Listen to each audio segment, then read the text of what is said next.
গত 15 বছর 17 বছর একটি দল, একটি শাসক, একটি ভয়ানক ফেসিবাদ এদেশের মানুষের উপর জগদ্দল পাথরের মতো চেপে বসেছিল।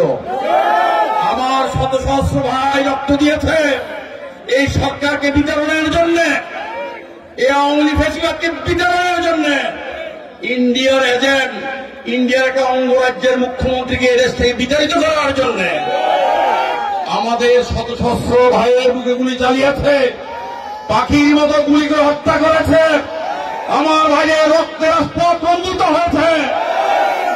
একটা সার্টেন টাইমে এসে ছাত্র জনতা, এদেশে নয় সারা পৃথিবীতে ছাত্র জনতা যখন আন্দোলন করেছে, ছাত্র জনতার কোন আন্দোলন বৃথা যায় নাই। এদেশের ছাত্র জনতার বুকে গুলি চালিয়েছে, ছাত্র জনতাকে গুম করেছে, হত্যা করেছে। আপনারা শুনেছেন আয়নাঘর করে আমার ভাইদেরকে ওখানে নিক্ষেপ করে দিনের পর দিন, রাতের পর রাত রেখে না খেয়ে এদেরকে মেরেছে এই সরকার। কার জন্য? কার জন্য? পার্শ্ববর্তী দেশের সরকারকে খুশি করার জন্য। আজকে আমরা যে জনপদে উপস্থিত হয়েছে, এই জনপদের মানুষ, আমরা ইসলামী মূল্যবোধ নিয়ে বড় হয়েছি। আমরা সবাই পাঞ্জেগারা নামাজ পড়ি, পড়ি কিনা? আমরা মুসলমান কিনা? আমরা মুসলমান, কিন্তু আমাদেরকে ধর্মান্তরিত করার জন্য আওয়ামী লীগ সরকার শত সহস্র ষড়যন্ত্র করেছে। আপনারা দেখেছেন মাদ্রাসা যেখানে ইসলামী শিক্ষা দেওয়া হয়, মাদ্রাসা শিক্ষক হিসেবে নিয়োগ করেছেন একজন হিন্দু, মাদ্রাসার প্রিন্সিপাল দিয়েছেন একজন হিন্দু। জানেন কিনা? ইসলামিয়াত পড়েছি আমরা, যারা কলেজ ইউনিভার্সিটিতে পড়েছি, হাই স্কুলে পড়েছি, ইসলামিয়াত পরে প্রথমে ধর্ম সম্পর্কে শিখেছি, আমাদের নবী করিম সাল্লাল্লাহু আলাইহি ওয়াসাল্লামের জীবনী শিখেছি। কিন্তু তারা কি করেছে? ইসলামিয়াতে আমাদের নবী করিম সাল্লাল্লাহু আলাইহি ওয়াসাল্লামের জীবনী বাদ দিয়ে তারা কি করেছে? রামের জীবনী ঢুকিয়ে দিয়েছে, রামের জীবনী।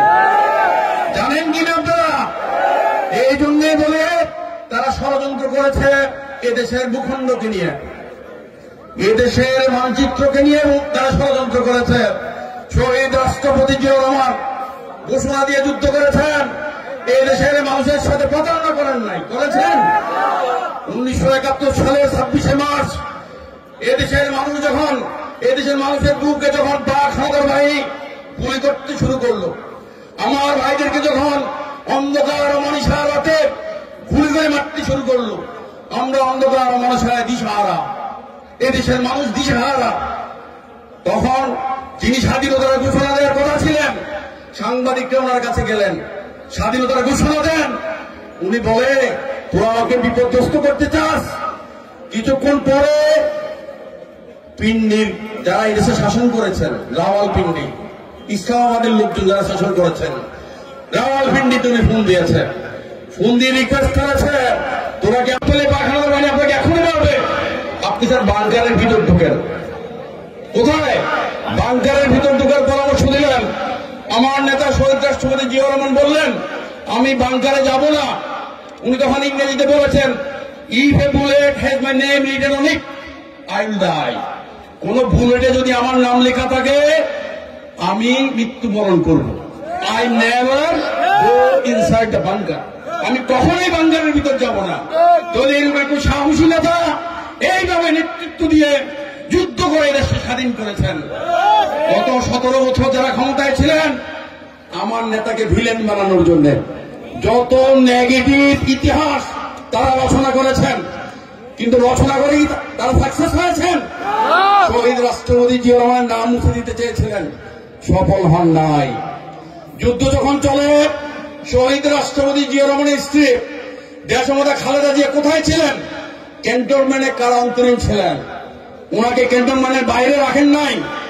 পক্ষান্তরে যিনি গত 17 বছর দেশ চালিয়েছেন, নিজে বলেন নিজে মুক্তিযোদ্ধা, মুক্তিযুদ্ধের পরিবারের সন্তান, উনি কোথায় ছিলেন? উনি যখন ছিলেন সন্তান সম্ভবা, উনি অসুস্থ ছিলেন, উনি ছিলেন ক্যান্টনমেন্টের 32 নম্বর বাড়িতে। এই বাড়িতে ওনাকে কে পাহারা দিয়েছিল? পাকিস্তানি হানাদার বাহিনী পাহারা দিয়েছিল। একদিকে হানাদার বাহিনী আমার মা বোনদের ইজ্জত লুণ্ঠন করেছেন। আমার মা বোনদের রক্তে ওদের কাপড় রঞ্জিত হয়েছে। আমার মা বোনদের রক্তে আমাদের জাতীয় পতাকা আছে, যে লাল ফুল দেখেন সেটা নির্মাণ হয়েছে। কিন্তু যিনি ক্ষমতায় ছিলেন উনি ছিলেন পাকিস্তানি হানাদারদের বেষ্টনীতে। উনি অসুস্থ ছিলেন, ওনার জন্য বাজার করতেন কেন জানেন? পাকিস্তানিরা আমার জন্য শিং মাছ মাগুর মাছ কিনতেন।